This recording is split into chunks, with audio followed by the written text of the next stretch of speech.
Welcome, everyone. Welcome to Apocrypha. Sorry about last week, guys, but like I said, I was on vacation. I was at the lake, and my internet was shit, and it just didn't work. So, yeah, it didn't happen. I'm sure Mystic would have appreciated a heads up, but like I said, my internet was kind of shit. I mean, since we're calling it out, I'm used to it. So it's all good. But we're back this week, and as a last minute guest, so it was a shot in the dark because I stumbled on his video on TikTok talking about the video I stumbled on. I think he's standing next to a bonfire or some shit, and he's like, yeah, we won this case against Georgia and this, that, and the next thing, and our store or whatever, and I'm like. So I go in and I start flipping through his TikToks and, reading, watching everything. It's like, wait, they tried to shut down his store because it was a witch shop? All right. And so I shoot him a message like, hey, you want to come on the show? Because, this needs to be talked about. And he's like, yeah, sure.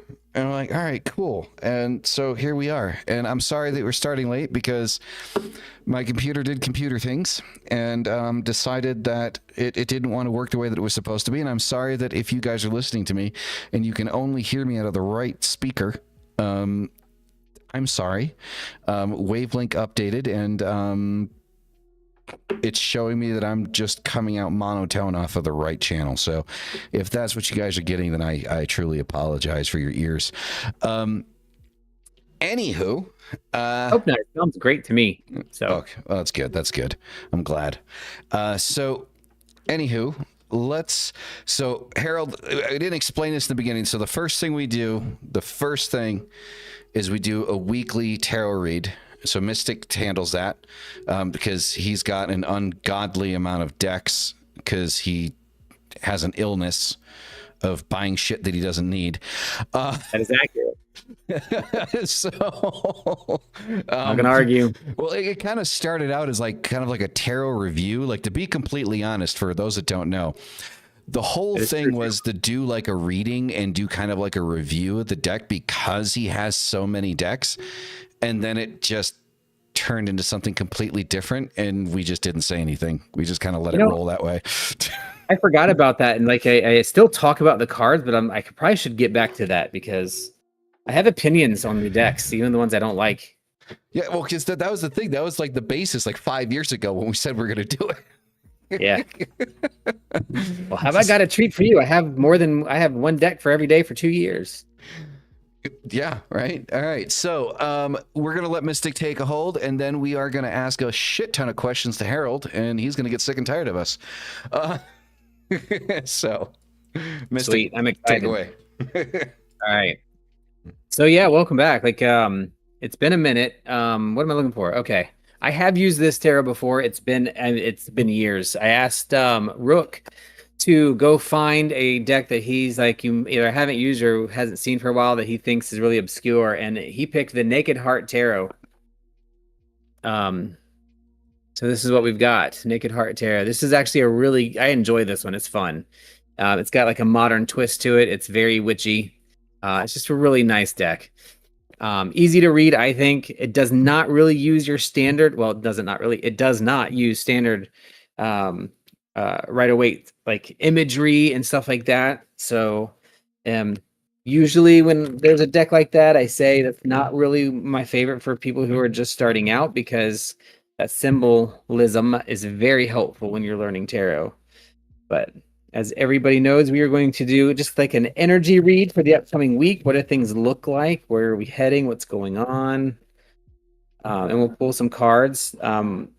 I'll do my normal. These are reversible, which is really cool.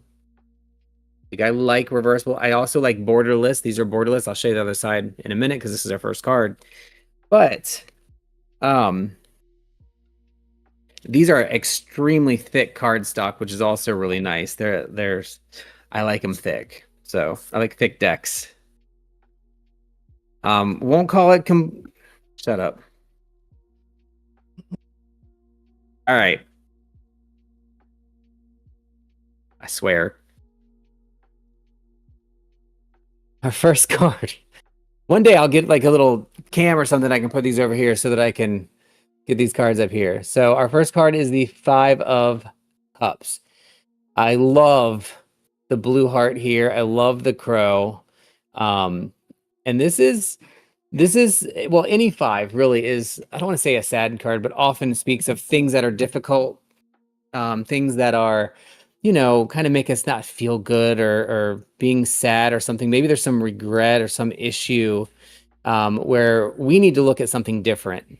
The Five of Cups is no different. It's this feeling of things not going the way we want to, but we're really kind of blind to seeing an alternative. So we need to look for the alternates of things. We need to find something that's going to be a little bit different than what we're looking for, what we think we need, in order for us to get our mind in the right space. So we'll come back to that in a minute too, because I want to see the other cards together. In this deck, there is they don't use the standard what do you call it? Page, Knight, Queen, and King. I don't know what I just hit on my keyboard, but it paused everything. Oh, we just took a snapshot. That was great. So what this deck does is the four courts are the innocence, the movement, the heart, and the spirit. So that is your page, Knight, Queen, and King. So this one is the Spirit of Swords. So this would be your King of Swords, in other words. So the King of Swords is kind of cool to really follow our Five of Hearts, because it's saying if we seek this alternate thing that we don't even know exists, then we get the King of Swords in our life, which is going to be like, okay, we're ready. This is going to be an all original idea. This is going to be authentic to what we're trying to do. The King of Swords to me is all about veracity and being truthful and being honest, not to the point of being an asshole or being hurtful. It's just what's real and what needs to be known. So when he's showing up, he's like, let's not beat around the bush. Let's do the thing. Let's make it real. Let's make it right. Let's be authentic to ourselves, and let's really focus our energy on whatever that alternative is that we're looking for, to really understand what's going on. Sorry, my phone keeps blinking over here. And then our final card, which is a great way to end these three cards, is the Universe. So the Universe, dude, can you shut up? I don't know if y'all can hear that. Okay, good. He is mad about the dog getting close to his food that is on the other side of a gate in the house. But anyway, so the Universe in this case is really the world, right? And I think we're all familiar with the world. If you look at the Major Arcana, which is our 22 cards, this being number 21, because 0 is part of the deck, we have completed a full circle, but have we really? Because the end of the circle just means we're getting ready to start another one, and that new one gives us that new start with all the things that come with it that we've learned on this last journey. This one, though, is completion. We've made it. We've gotten through what we needed to get through. We're going to have some recognition. We're going to get some information back from each other. We're going to have a moment where things are together and good. When you kind of put all this together, it's really reminding us to, and I go back to the phrase seeking the alternative, because we tend to, as human beings, we see something, maybe it's something we've experienced before, and we want to do that thing because we're used to it and it feels good, and that's what we've always done. I like to do that same thing. Five of Cups says seek the alternative, or you're going to be sorry that you didn't. The fives are generally about things that are kind of hard. The Spirit of Swords says when you do that, you will feel the authenticity of it, and it will be the right decision, so you're going to make the right decision. The Universe says if you do it, you're going to get the end result that you're looking for. So whoever that was speaking to, I hope it means something for you, but that's the energy for today. I'm going to try to hold these up together so I can get them in order, but not backwards. These are really thick cards. The card stock.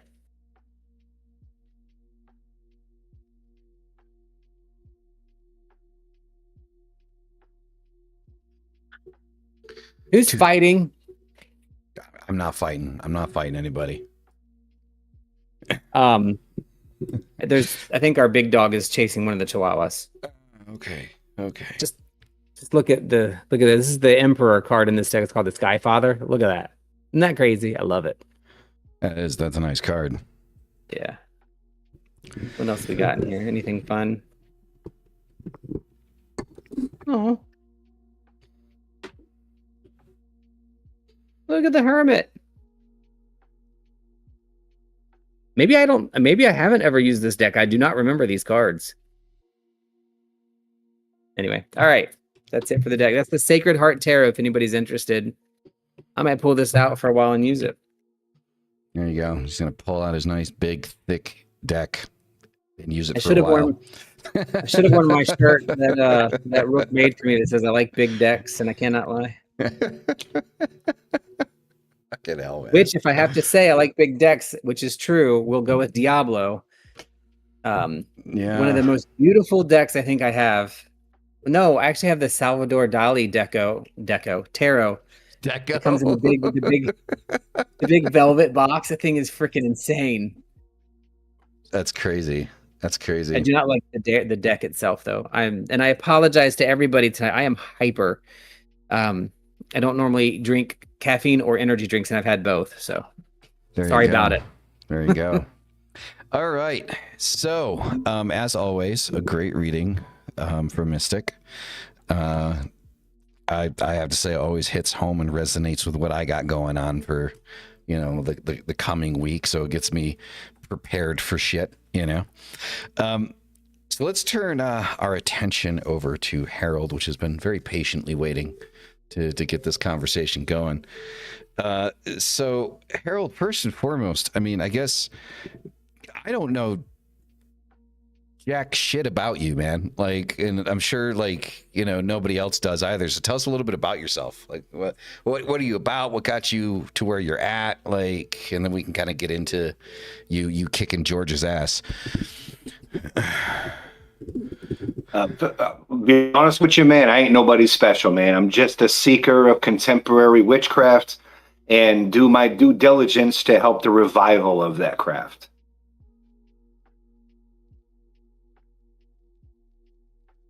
Sorry, I just lost my mute button. All right, yeah. Fair enough. And so what got you to where you are now, into the craft? What kind of brought you to that? We talked a little bit before we started the show about the TV channel on Roku that you have.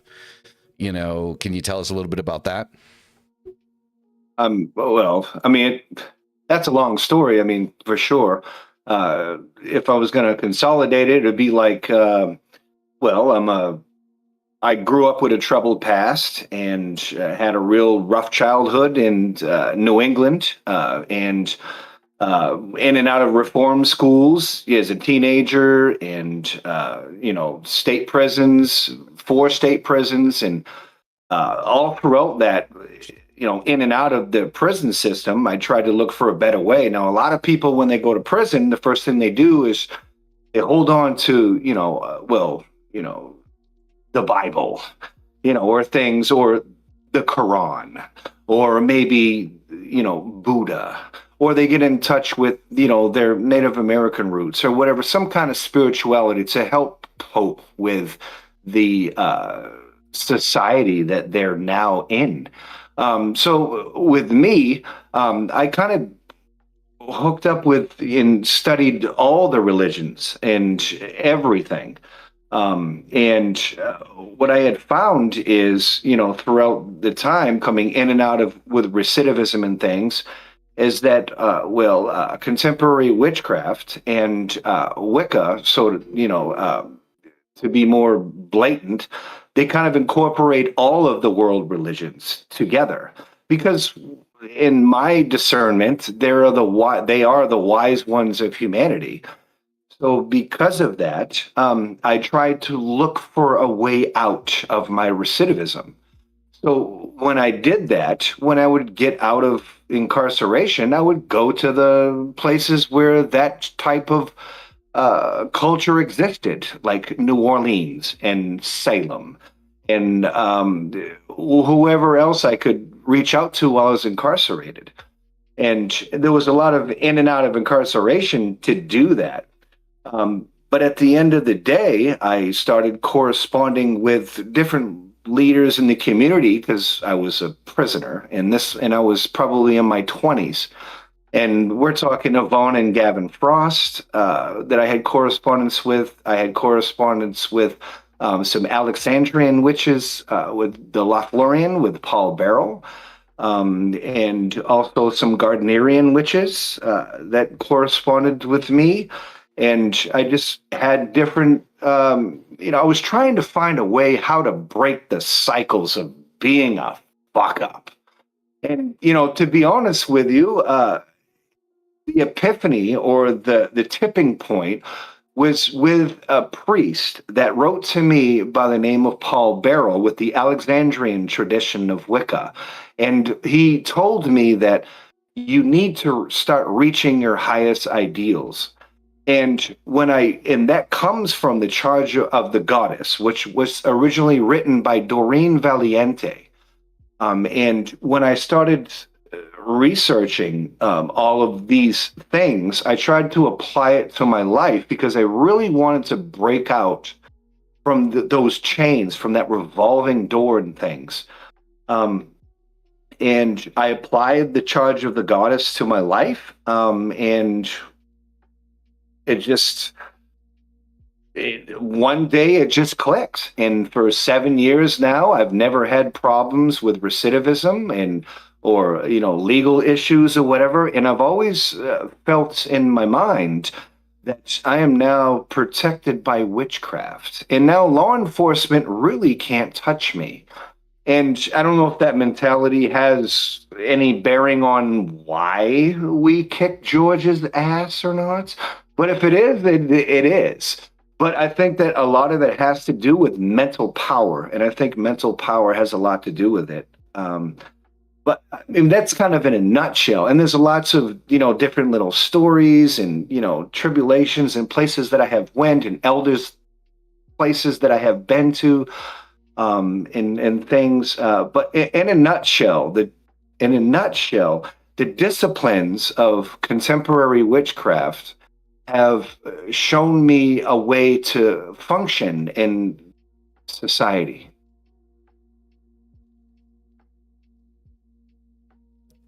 I like it. I mean, that's very relatable, like on a lot of levels.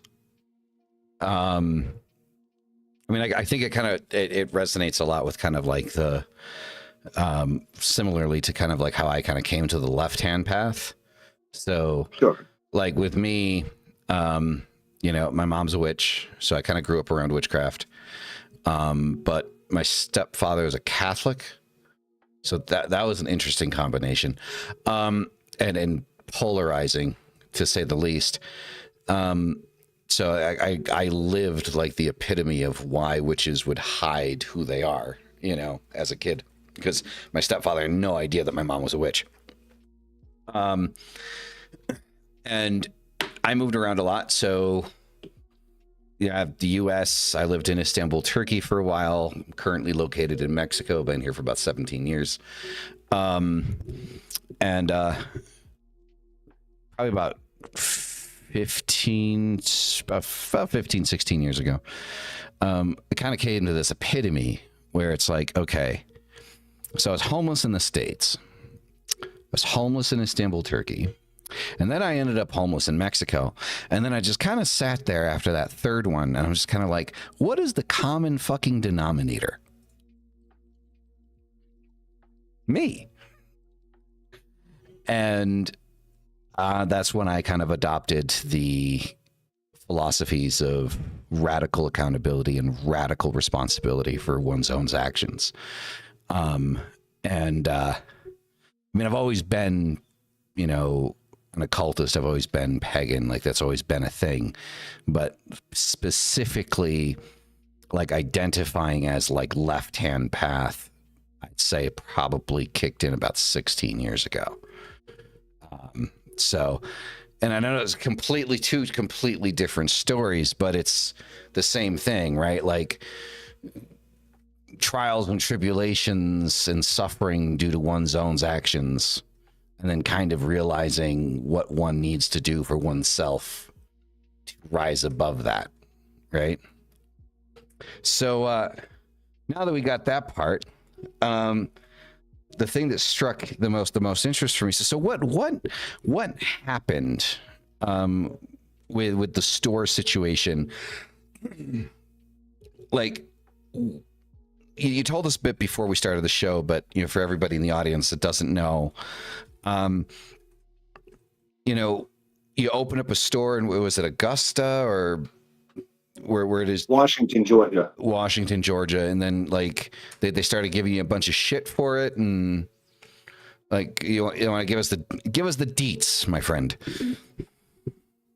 Well, prior to opening up a store in Washington, Georgia, I was on a trek around the United States where I was going to different pagan communities like the Aquarian Tabernacle Church of Wicca, the ATC that was founded by Pete Pathfinder Davis. And I went over there and I helped build, because I'm a Finnish contractor by trade too. And then what I would do is give my trade for exchange. For room and board, and sometimes financial compensation, because at the time, my television station was online television. And now it's on Roku television, but in these days it was online, and I would do that for reciprocity. So I went to the ATC Church of Wicca. I spent time with Patrick McCullum, who's a world pagan who does a lot of things for the community. And basically traveling around, trekking around, and I just would put out feelers in my own network with Witchcraft TV saying, hey, do you need somebody to come help your covenstead? Can I help you build your temple? Can I help you build your shop? And I had networked with a particular priestess in Georgia who said, yeah, I'm building a shop down here and it could use your assistance. So I came down here in Georgia in October, around Samhain of 25. And when we got here, we, reconstructed the building that was here, put up walls, painted the walls, put new flooring in, put new ceilings in. RVs pulled up, electricity was put there, septic systems in place.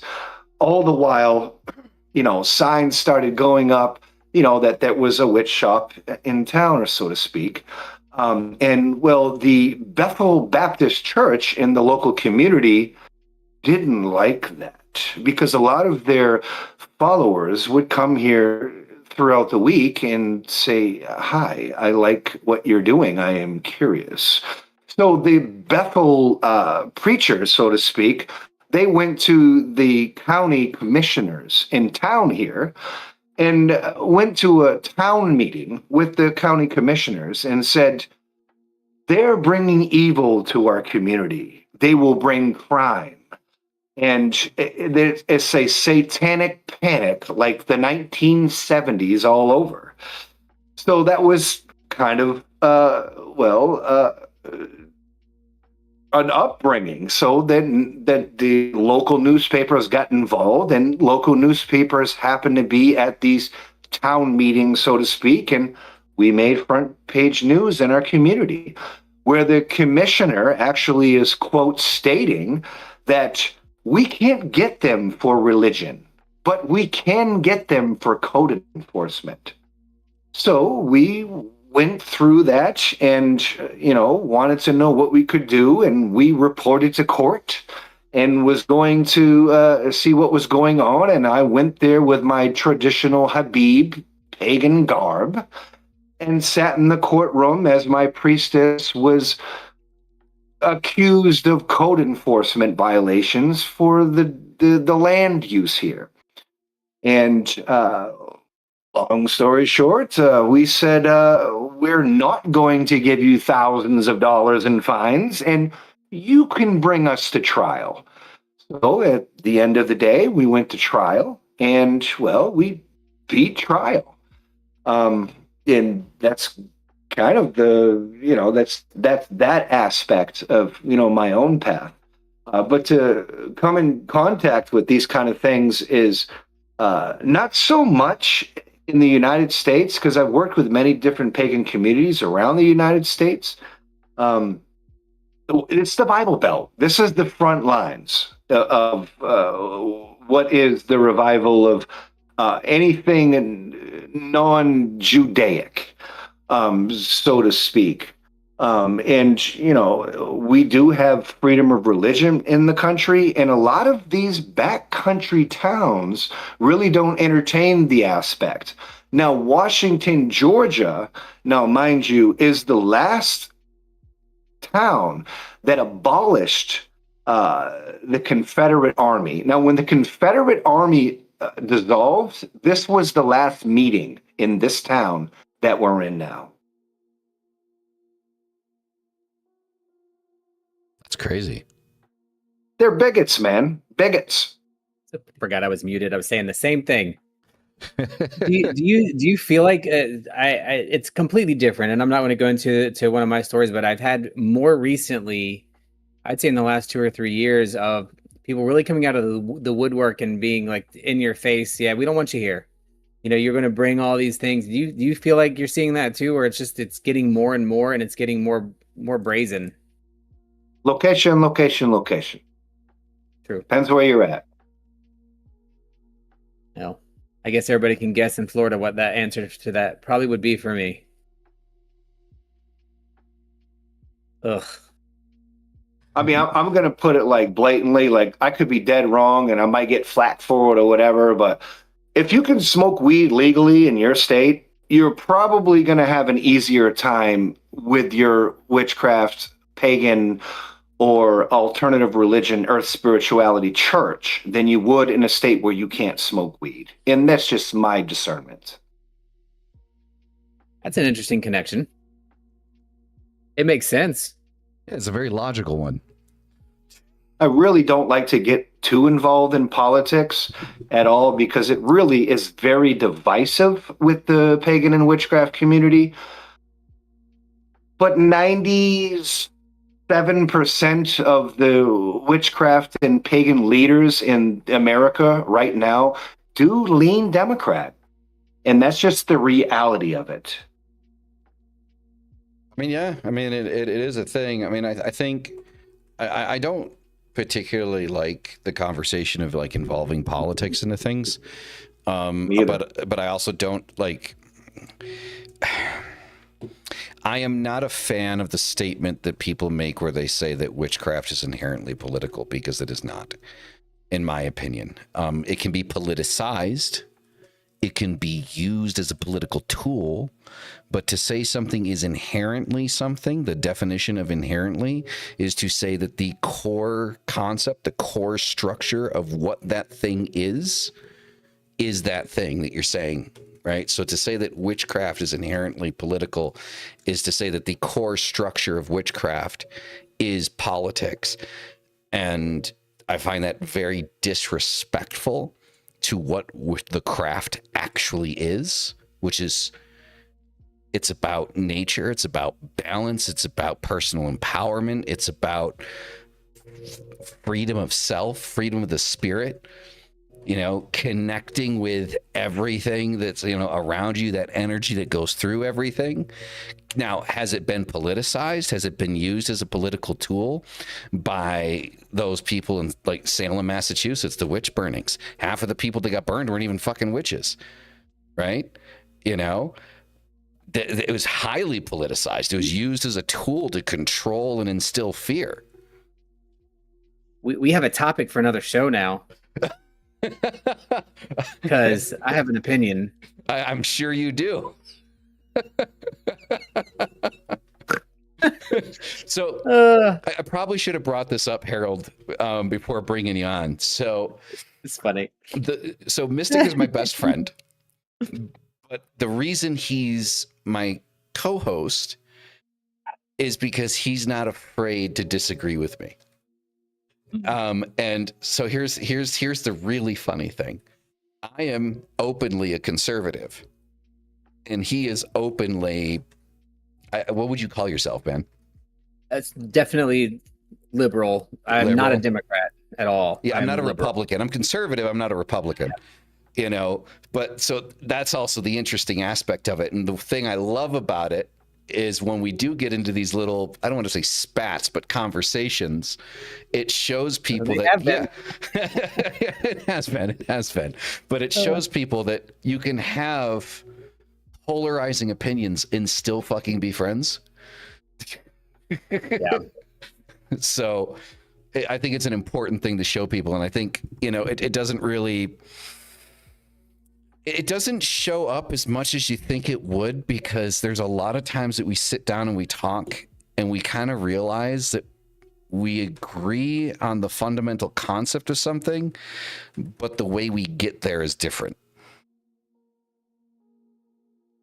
Yeah, and there's like the whole thing. I do not like politics. I'm not a fan of it. I'm not significantly involved in politics. I feel like I have to be a little bit, because politics affects the lives of many people that are in my friend circles. Like I have very strong feelings about the social liberalism and fiscal conservatism, but it's unfortunate that, or fortunate, depending on how you look at it, that paganism, I don't know that it's right to say paganism is inherently or is not inherently political, but the concepts and systems that it deals in are. So like protecting the nature, protecting nature, protecting people who are part of nature, protecting two-spirit, protecting people who are, part of that. And that just, in America, that's significantly political. And what I find interesting is, and I don't know a lot of people in a lot of other countries, but I do have some friends around in Europe and different places. And while I won't say that this isn't still a topic of like the social movement of,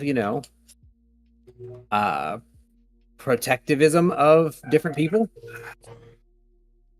a lot of other countries have either steadfast held on to it, and social is just not a thing. It's like, you just aren't open socially. It's just period.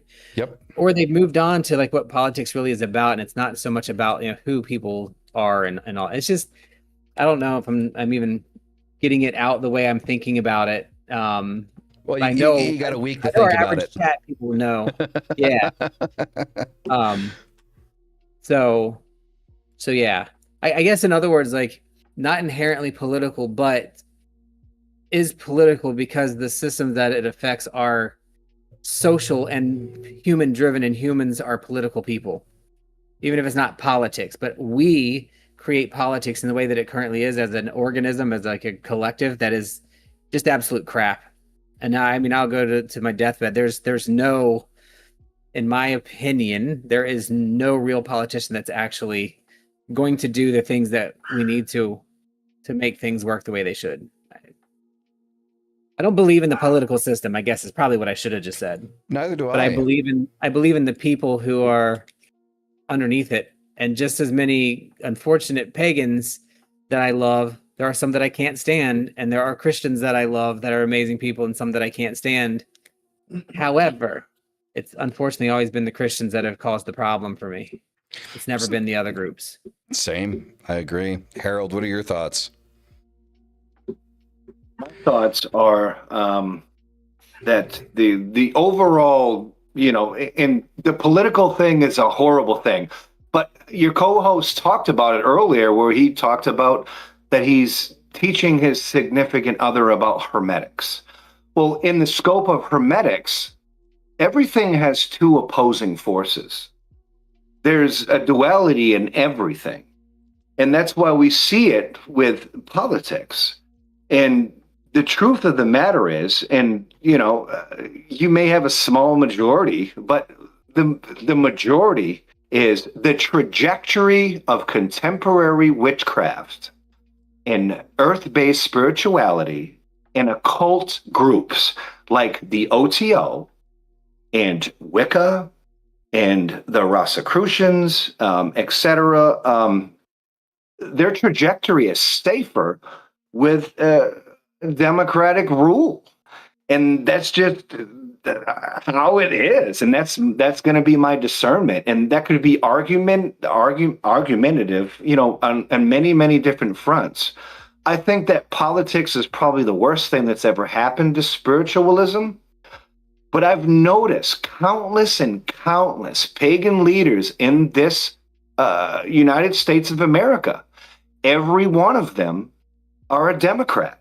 And that's facts. That's facts. We're talking Oberon Zell, who is coined the father of paganism, a dear friend of mine. We're talking the Gardnerians, the lineage of Wicca that is, you know, from the old country with that old European shamanism that is now in America, every one of them feel the same way. Now, that's not to say that there's not, you know, but it's just everything has two opposing forces. I'm just saying what's better for the trajectory of the craft is that. And I would love to stay right in the middle and not even care about any of it. And I still try not to be on this side of the fence or that side of the fence because I do work in media and I get it.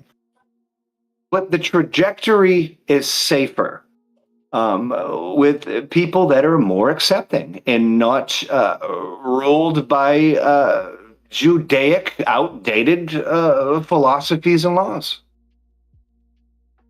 I agree. I agree. Yep. I think with the way that I try to handle things is, obviously I'm not a Christian, right? Right. I'm not. Don't say. Right. I'm not. Right. I'm not evangelical or anything, but I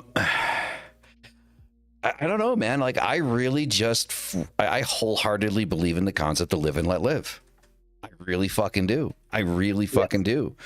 And it's just everybody being up everyone else's ass about, like, well, you need to think this way and you need to think that and you need to think this. And it's like, just get off my dick, man. It's like, you know, like, I don't even want to fucking talk to you about this shit, but, you know.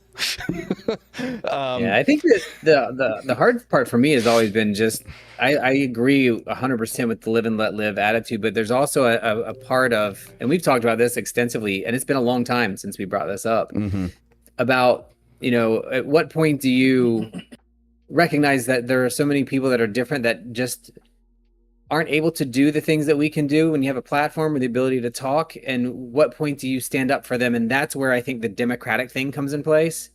But then it just goes so fast to the other side of where it's the I'm your savior of all things. It's like, if we could just live and let live, meaning allow people to be who they are, right? That is social liberalism. And then tell government to F off because they shouldn't be in all their business and it shouldn't have been part of it anyway. I mean, that kind of will never happen because you can't make money that way. So, unfortunately, you know, we're left in this small circle trying to figure out why is it so hard to just be, hey, dude, you like dudes. I don't like dudes, so I'm like not gonna suck a dick. That's pretty cool. I'm done. Let's go have a beer. You know, like, it's not hard. Well, I mean, the thing is like, in my head, like, I never understood why that even needed to ever be a fucking conversation. You know what I mean? No. Like, I don't know. Correct me if I'm wrong, right? You're the perfect person to ask this, Mystic. So I remember years and years and years ago, like, I was still in college, right? So I was probably like 18, 19, something like that. So we're talking 20 years ago now. Fucking hell. I hate saying that. And what year is this again? I don't even remember the year. What year are we going back to? I want to know. I want the decade in my ears. You want the decade in your ears? Probably like 2006, 2007. Okay. Right? So, yeah. Time. Right? So I just remember... I remember being in the mall. I was walking with my girlfriend at the time, and I remember this gay couple walked past us holding hands, right? And she starts jumping up and down and screaming and just like, oh, I'm so happy for you and this, that. And I was so fucking embarrassed. And like, because I looked at her and I said, you do understand what equal rights means, right? Like, nobody's freaking out because we're holding hands. Do you think that they don't want to be noticed that they're holding hands? They just want to hold hands, good or bad. I don't know. I don't know about that though, because in 2006, maybe. But for me, when I was in 2006, I was what, like 27, 28. So I was a little bit more formulated. But when I was like 17, 18, 19, 20, I didn't want to be noticed because I was afraid, but I wanted to be noticed because I was scared to do those things in the first place. And then when you did them, it felt really powerful for somebody to recognize that you're doing this in public despite the potential for being beat up or hurt. And I think that's where a lot of it came from. But I was a different kid than I am, a very different person. And I was very much into the shock value of things. So I was not afraid, which was not the right way to go either, you know? But I would not have wanted to be noticed just because that's the kind of person I am. I'm not like to be in, the center of attention. But I can see where if that happened in a busy mall and somebody's like, "Oh, I'm so happy for you," that somebody else could see it as, "Oh, I might be able to be myself." You know what I mean? That's, I think, where that comes from. But that's where we need to be. And it's not just the gay thing. I mean, I'm going to use it more on the pagan thing. 3 years ago, I felt very comfortable being pagan. 10 years ago, I was much quieter about it. And now I feel like I'm louder and I'm less afraid of it, but I feel like there's more consequences again. It's like, it's almost, I'm not shutting up. I'm not going back in the broom closet. People ask me or say something, I will tell them. I wear my pinnacle with the horns on it for my Carnunos horns all the time. Comes out on my shirt. Somebody asks about it, I'm telling them, like, yeah, it's fine. But I think I do worry that there will be a consequence, especially for a company, or you know about my history with work, even though it's a different company now. But there were some issues. They handled it well, but that may not always be the case. Yep. Yeah. No. Yeah. Well, I mean, It's scary. I figured that's why I would ask you. Why are you frozen? Who, me? Yeah, you're frozen. You can hear me? You can hear me though? We can hear you perfectly fine. Just your video is just like, you look like you need to go to the bathroom. I'm not frozen like I'm in Discord and my video doesn't look frozen. That's weird. Harold, is he frozen for you? Yeah, he's froze up. Okay. So it's not just me. Is it at least in a flattering pose? No, you look like you look slightly constipated. Well, I am on a GLP-1, so that's probably accurate. So Harold, tell us about the store. So is it your store? Is it your client's store? Is it like a joint project? What? The store belongs to a priestess of a coven in Georgia called New Moon Eclectics. And it's her store. And, since I've been here since late October to basically work on the store, we were shut down by the local community, and we just kind of upgraded and went through trials and tribulations. And now it's a little bit personal. So now we're rocking together. So now it's we're in dual partnership now with the store, but it was originally from one particular priestess in Georgia.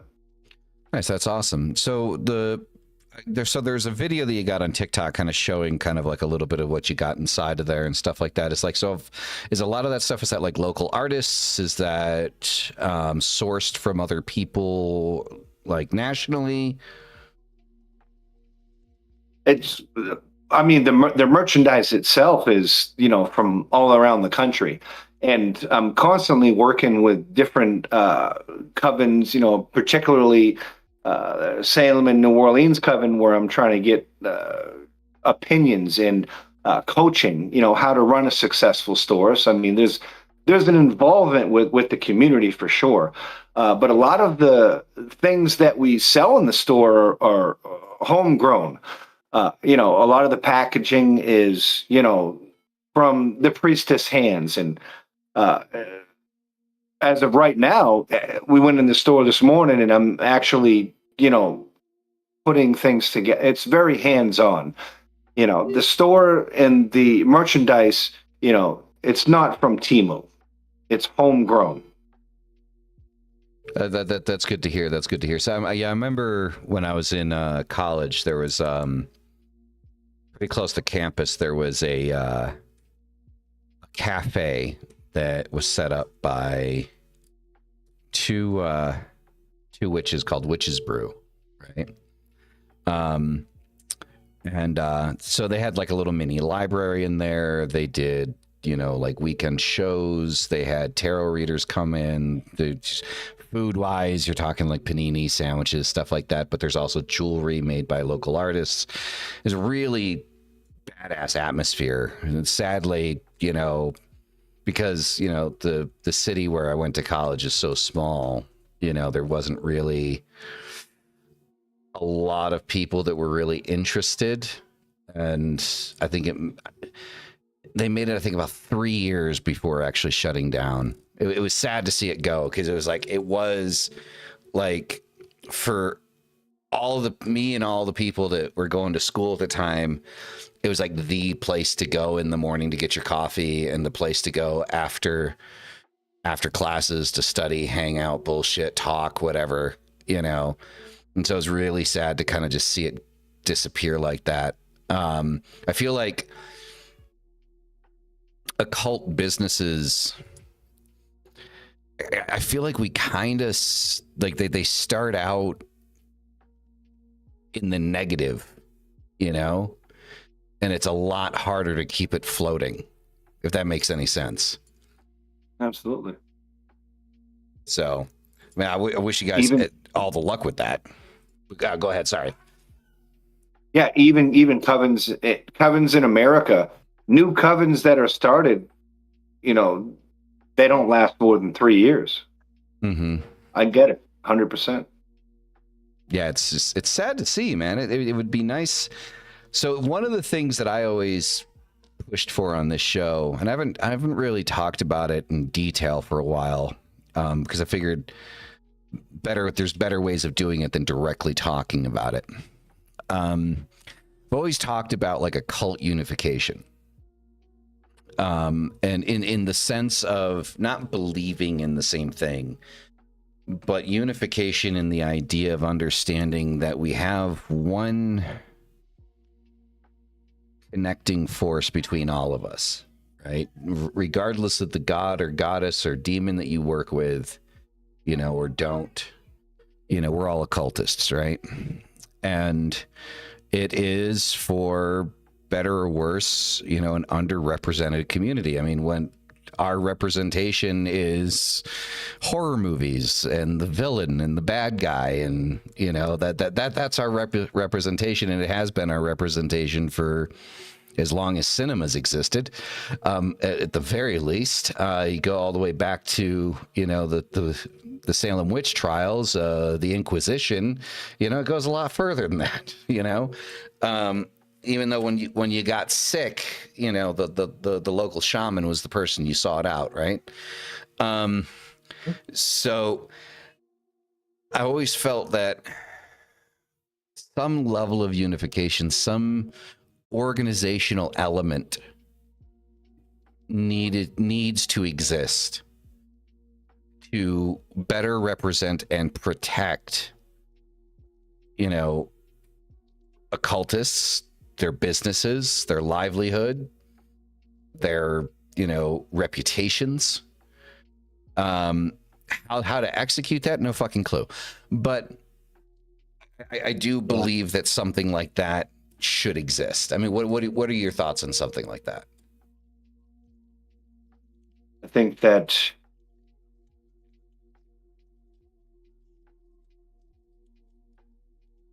everything's in a perpetual state of motion, and I think that the same hardships that happen now are going to happen in the future and happen in the past. I think that True. The gods of the old are the devils of the new, and I think that we're moving into moving out of the age of Aquarius, where we're dealing with acceptance and tolerance. And I think acceptance and tolerance is a different conversation in itself. Fair. All right, so let's talk a little bit more about your TV channel, because this is the exciting part here, right? So you said it started out like a YouTube channel, right? It started off as a podcast. Was it just like one podcast on like YouTube or something, or? It was a podcast on Facebook. Okay. And I would upload them to YouTube and things, Nice. I would upload them to YouTube. and so where did the idea of saying, hey, let's turn it into a TV channel, like, where did that come from? Well, it came from I've always liked music. I play the 6-string guitar.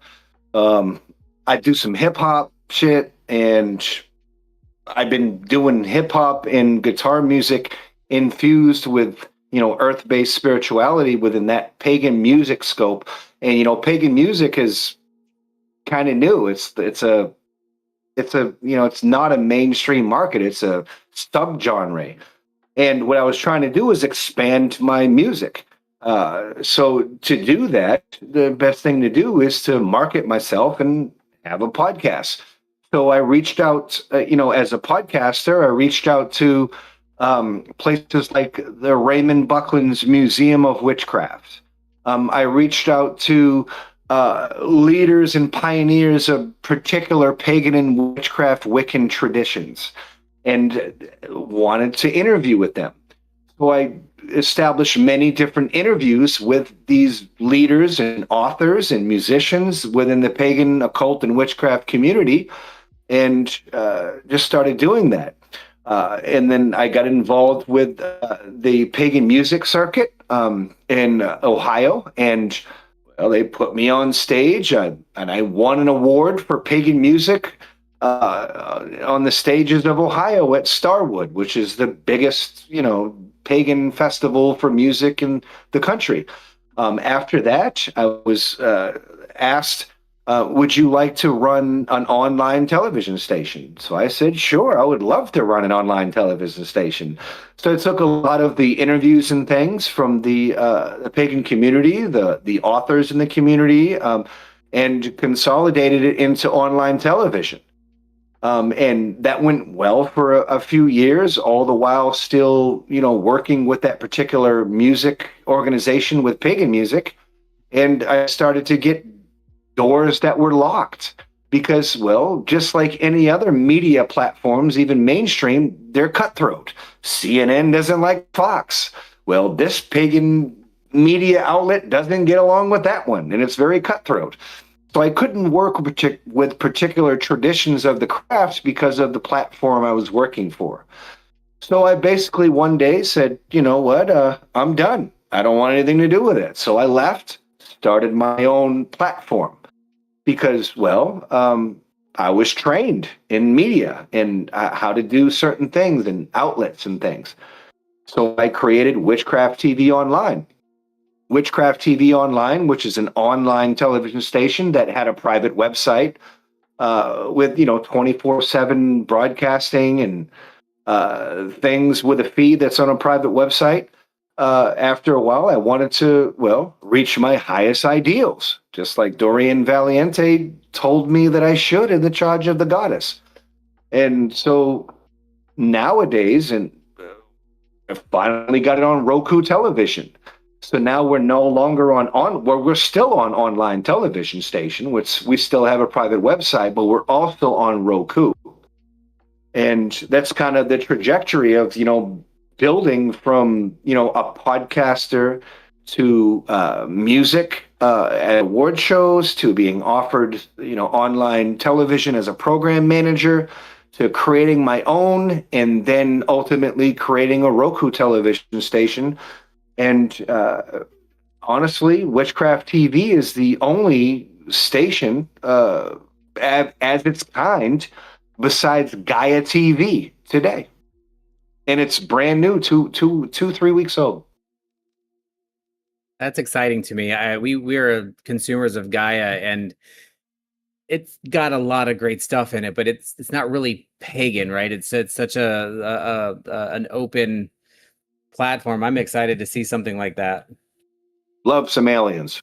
Yeah, and it's great. Like, don't get me wrong. It's the topics on there are endless, but it's not very pagan centric. With a lot of pagan stuff in there, and it fits really well. But it's very cool to see something very pagan specific, because we know there's plenty of Christian channels out there. Yeah.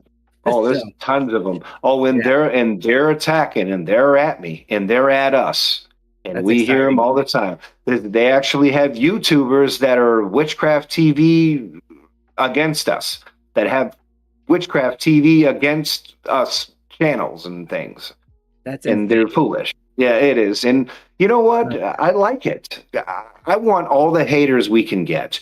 We need as many haters as possible because there's no better publicity than any publicity. But at the end of the day, I try to do right and I try to do good and things, but there's so many different families in the craft. There's so many different organizations in the craft, and all of them want a piece of media.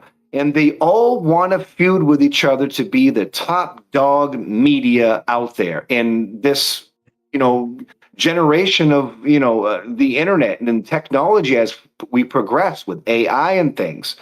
And it's very, very difficult to juggle all of that because I have traditions that can continuously fight with each other. If I interview one particular pagan or witchcraft elder, another group of Wiccans or witches anywhere in the country will immediately say, we hate you because you interviewed them. It's not because I endorse them. I try to make the station inclusive. But believe it or not, the witchcraft occult community and the pagan community is very and always will be tribal. Oh, I believe it. I have my own experience with that recently. So I think it's like last month I interviewed J.S. Garrett. He was, I want to say former member of Balg. I don't know if he's still a part of Become a Living God, but like the whole EA co-editing thing. And yeah, I got a significant amount of people that unsubscribed to the channel because I had J.S. Garrett on the show. And the thing is, I got EA co-editing to agree to come on the show, and he's going to be the next one that I'm going to have on my other podcast, Satan and Coffee. And I'm just waiting for the numbers to go down and up and all over the place. It will. We're interviewing Hurts our heart, man. Hurts our heart, man. If you're anything like me, it hurts your heart, man. It really does. I just wish people could be more open-minded and understand just because I'm asking somebody questions, it doesn't mean that I align with their ideologies or what they believe, regardless of whether my audience agrees or disagrees with someone that I have on isn't a reflection of what I believe. It's just because there's something about them that I find interesting and I want to know more. And, what better way to do that than to bring that to my audience and have that conversation live. And yeah, but at the same time, I'm a firm believer that if you don't have people hating on you, if you don't have haters, you're irrelevant. You're not saying anything worth saying. Yeah, so yeah, we love the haters. Yeah, the unfortunate part is, and this was naivety on my behalf, and this is changed years ago, but you want to do and have everything be positive to a degree. And I'm not talking about like, yay, bright white light, love and light. I'm talking about just moving things in a way that feels good. And most of us want that, and that, that fitting in thing, the belonging thing. But I am surprised that even on the show that Rook and I do, which is very lighty, like we don't go into too many negative spaces, we get our fair share of hate, surprisingly. Like we have had another pagan group like really come at us one time and just went nuts, some pagan coffee group, and it's unfortunate, but it is unfortunately also true. Like, I don't know. I don't feel competition from other people that are like, I see everything under paganism as something to learn from. And it's sad when others don't see it that way. It is very interesting.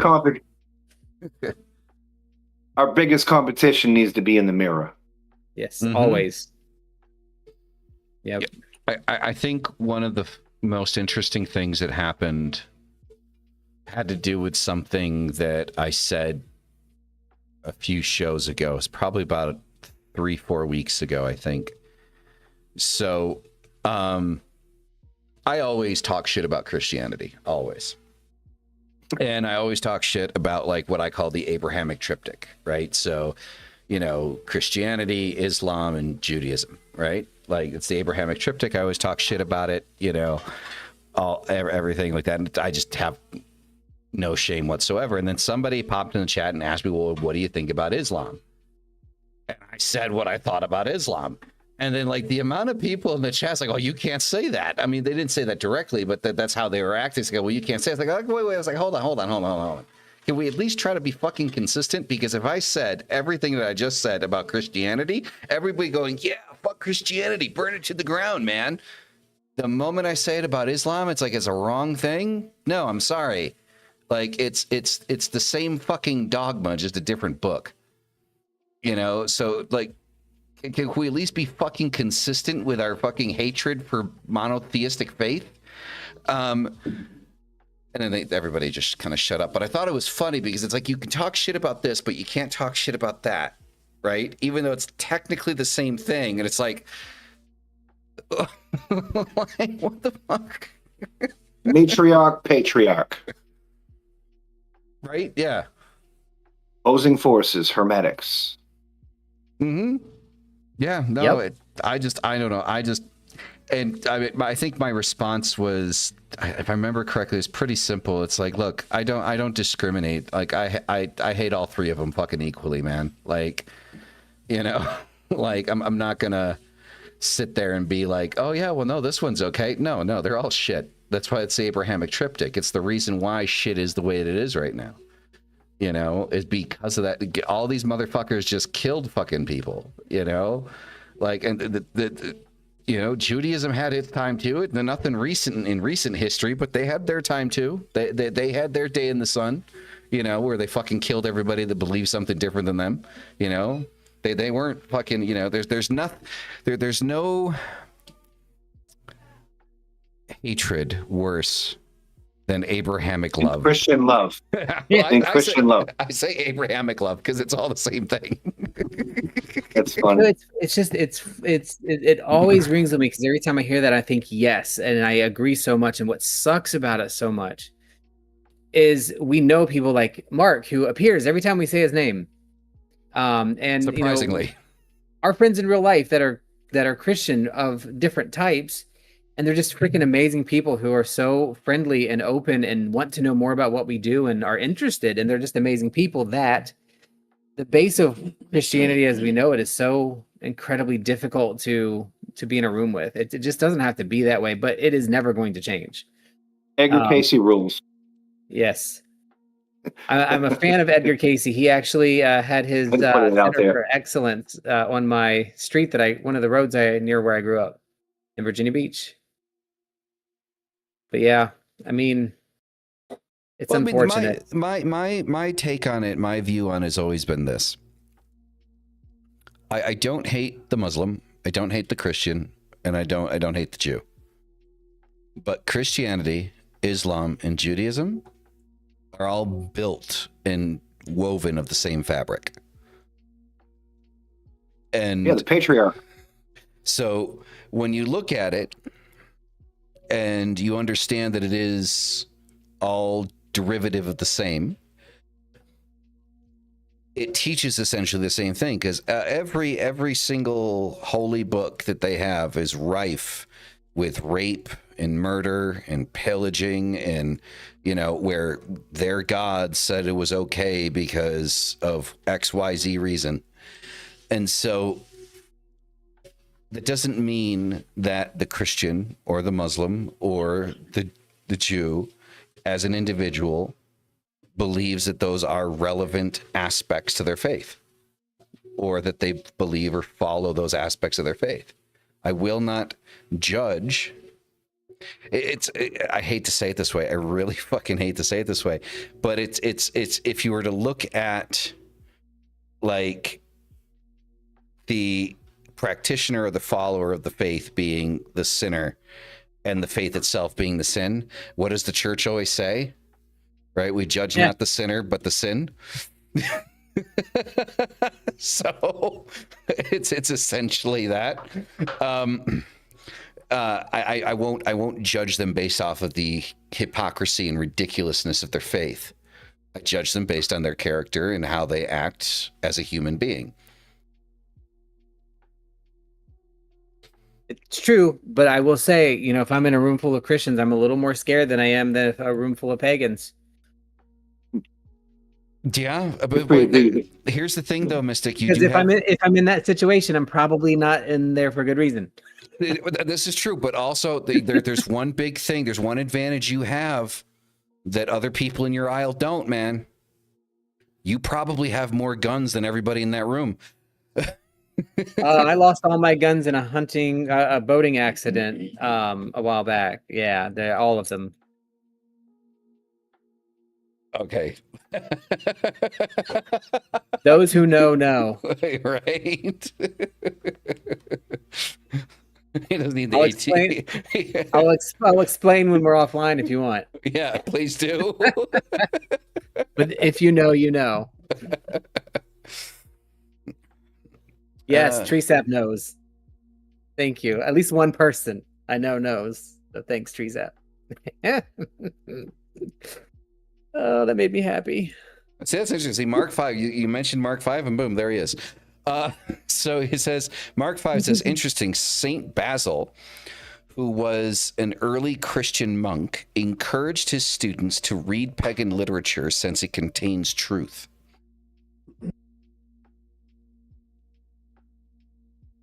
Interesting.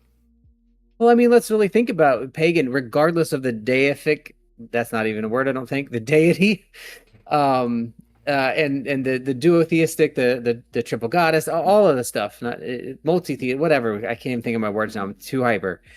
All of that, if you could just kind of set that aside, the truth of paganism is really becoming one with the cycle of the earth, the cycle of the world, being a part of and a steward of the things around you. Mm-hmm. That is impossible for that to be a bad thing.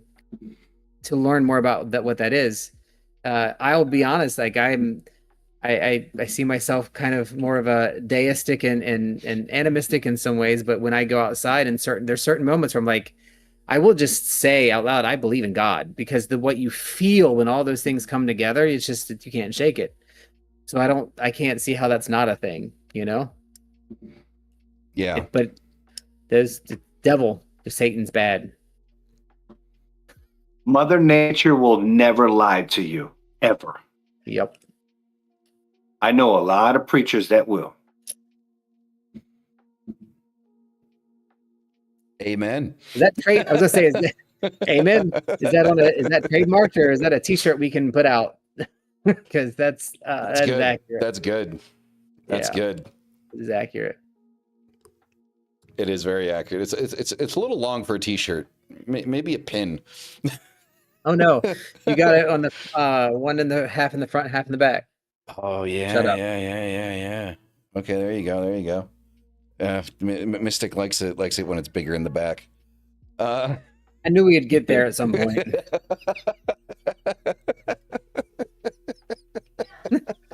Like I tell most of my friends, I never made it past 13 in some ways, but it's all right. Most men don't. Same.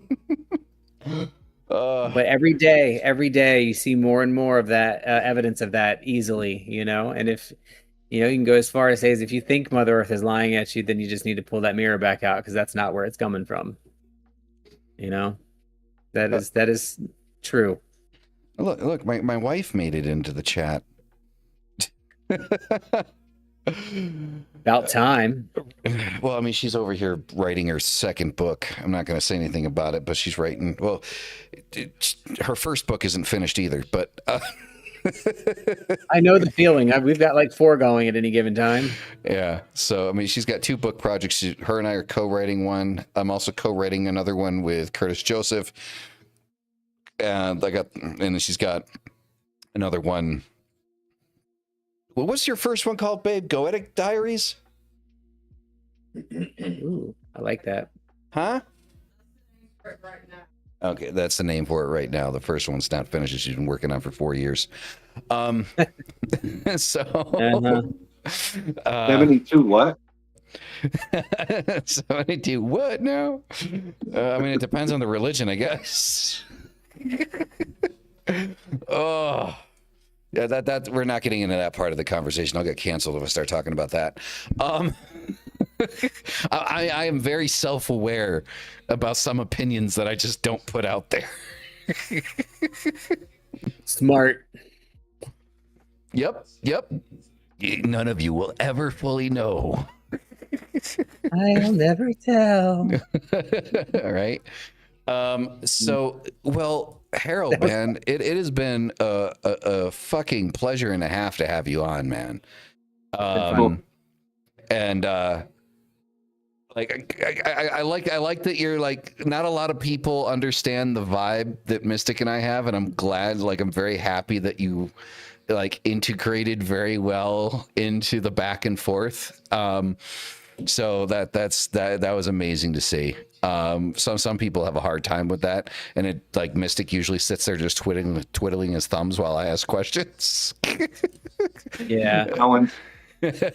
So. Yeah, I'm not much of an interviewer. I get so into listening what people are saying that I just don't ever think of I never think of questions because I just like to hear what you guys go back and forth and Malice Adius. Wow, that was a blast. Right. You're really good at that, like keeping the conversation going. So I tend to just type and watch when it comes to having guests on, but this has been really fun. I enjoy it. Yeah, well, I mean, I usually I'll ask you, Harold, because you do podcast interviews. So I learned during my time doing music interviews when I interviewed musicians. That there's a golden rule when it comes to interviewing musicians. Ask your question, then shut the fuck up.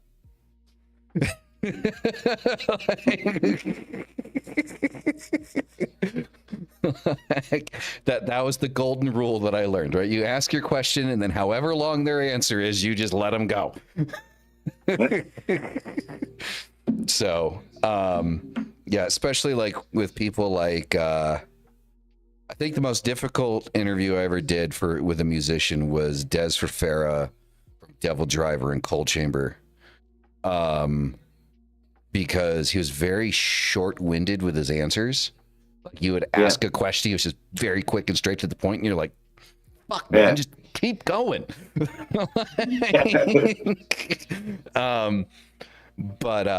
Yeah, so yeah, that was what I learned. I think the easiest one I did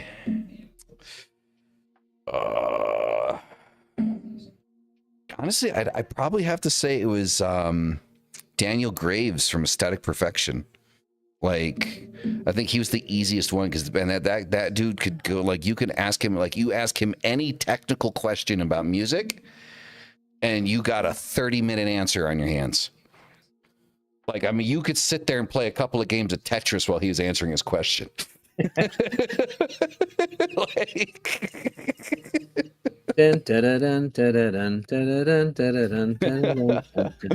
So, sorry about that. All right, everybody. So this has been Harold from Witchcraft TV. So the website is witchcrafttv.online.